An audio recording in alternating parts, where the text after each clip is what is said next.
Hiya, Scrappy Peeps, Suzanna here today for the Scrap Room, and I am creating with the fall collection from Echo Park found in the Flavors of the Month kit, and I created that 4-photo layout there.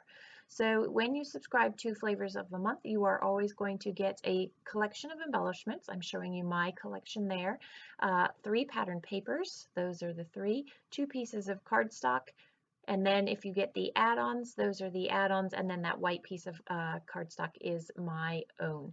So I have multiple photos you can see here that I want to, I'm not sure what size I want, so I printed them in multiple sizes. I used the blue cardstock and cut out that Hello Fall with my digital die cut machine.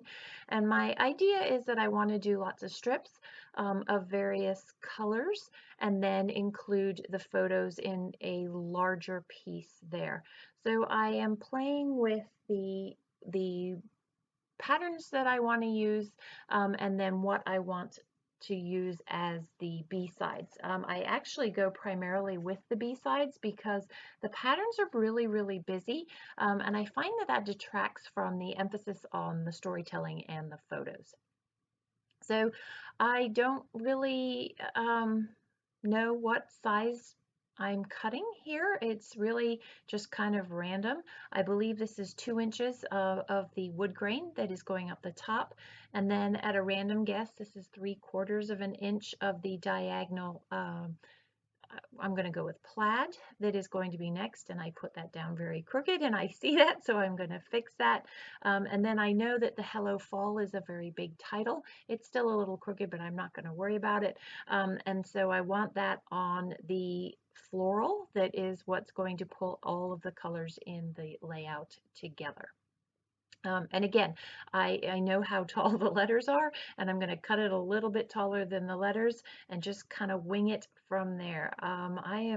Yes, I will fully admit that I am type A, but I am not overly, I want to say particular when it comes to my scrapbooking. I mean, I guess I am particular about certain things, but not all things.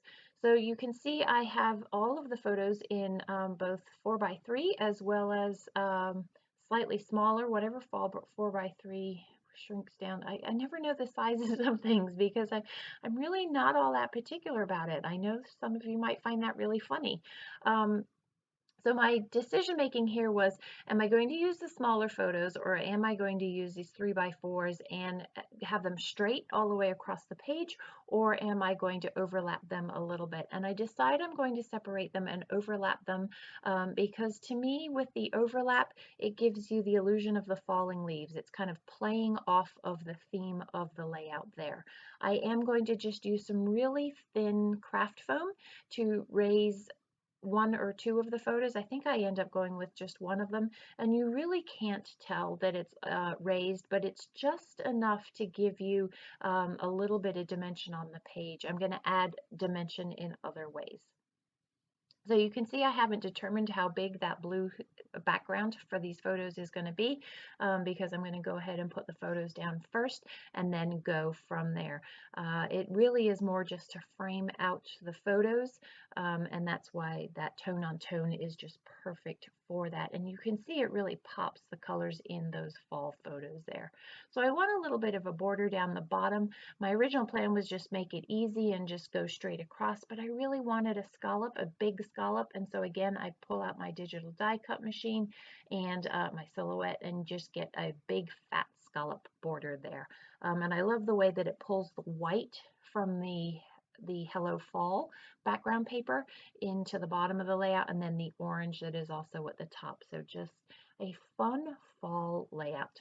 So that is the foundation of the page done. It's just time to embellish it now. I am mixing both a sort of a limey greeny baker's twine with a jute twine, so I'm just going to overlap those together and tie a bow. I am going to use some artist tape at the back to hold that down so that it doesn't slide. And then I will also, you'll see, use my Ultra Bond to also just put a little bit of adhesive behind the strings in the front there. They weren't kidding when they named it Ultra Bond. It is a great hold, especially for things like twine that can slide down the page, especially if you're storing them vertically in a page protector. So just going to tie I always tie my bows upside down, because then when you tie them upside down, the strings hang right way down, the way I tie my bows anyway. That works out perfectly for me. One of the things you have to be careful with the baker's twine is that if you tie it too tight and then you pull it to adjust the bow, is you can get some sort of uncurling of the baker's twine. So that's also what's great about putting a little bit of liquid adhesive behind it, is that it helps the untwisting of that baker's twine. You can see I'm struggling a little bit to get that pin back in that metal tip there. So just a little fun dimension and texture to that, and again adding a slightly different splash of color and a little bit of organic material to a rather organic layout. So these pictures are of fall, obviously. For my son's birthday, we went out to Western Virginia, not West Virginia, but Western, the state of Virginia, to celebrate his birthday, and fall was getting well underway, and we rented a little cottage. So you can see the sunrise and the fall colors on that left picture, the cottage itself with the sign pointing to it in the second picture. The third picture is my shoes with the wet deck and wet leaves, and then the fourth picture is just a shadow reflection of some of the leaves on the birch tree outside the front door there. So no people really in the pictures. My daughter is actually in that first picture. It's hard to see that she's there though. But more just talking about the change in the seasons. So you do not see any visible journaling on this layout. But that is because I have hidden journaling, and I often make the disclaimer as to why I've got the hidden journaling. Again, it is more for the design element, and I have been telling longer stories lately, and I feel like the pictures tell the story, but because there's no people and this is not an event, you don't really see that, and so that's why it's hidden.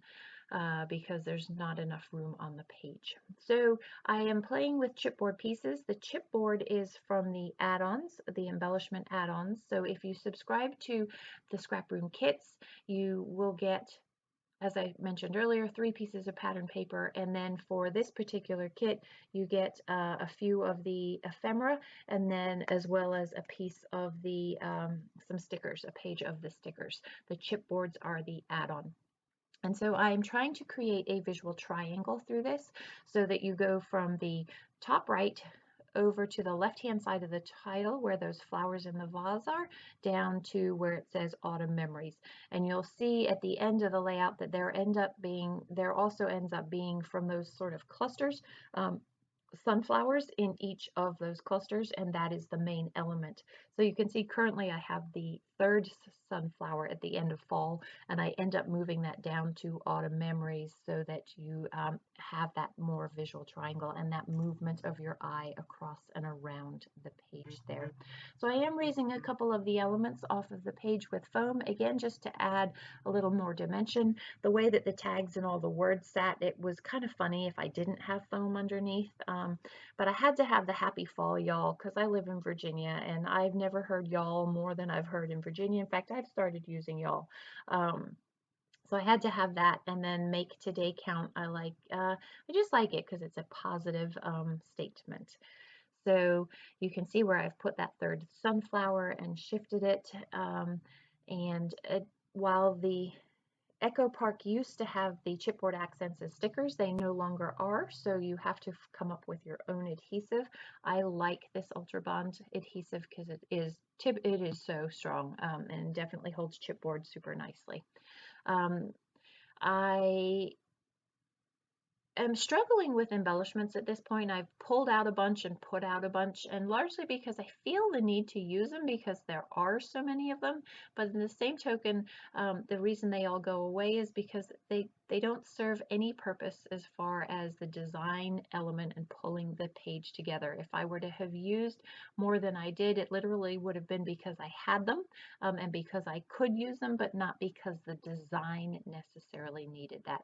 And that's what I love about the Scraproom kits is that there are minimal embellishments typically. Not minimal, but there are not an abundance of them. And so you don't get overwhelmed with choices. I like that. And I like that the choices that you do have, all combinations work out perfectly. So this is where I decide, oh, I've not left any room for any journaling. So now I need to put in a pocket for a tag. I went with the brown paper tag instead of the orange one that I originally had because that was more organic and went with the page. Enjoy the close-ups. If you have any questions about subscriptions to the Scraproom kit or not subscribing and what the Scraproom kits are, please don't hesitate to leave them in the box down below. Thanks for stopping in today. I hope you're doing well. Take care.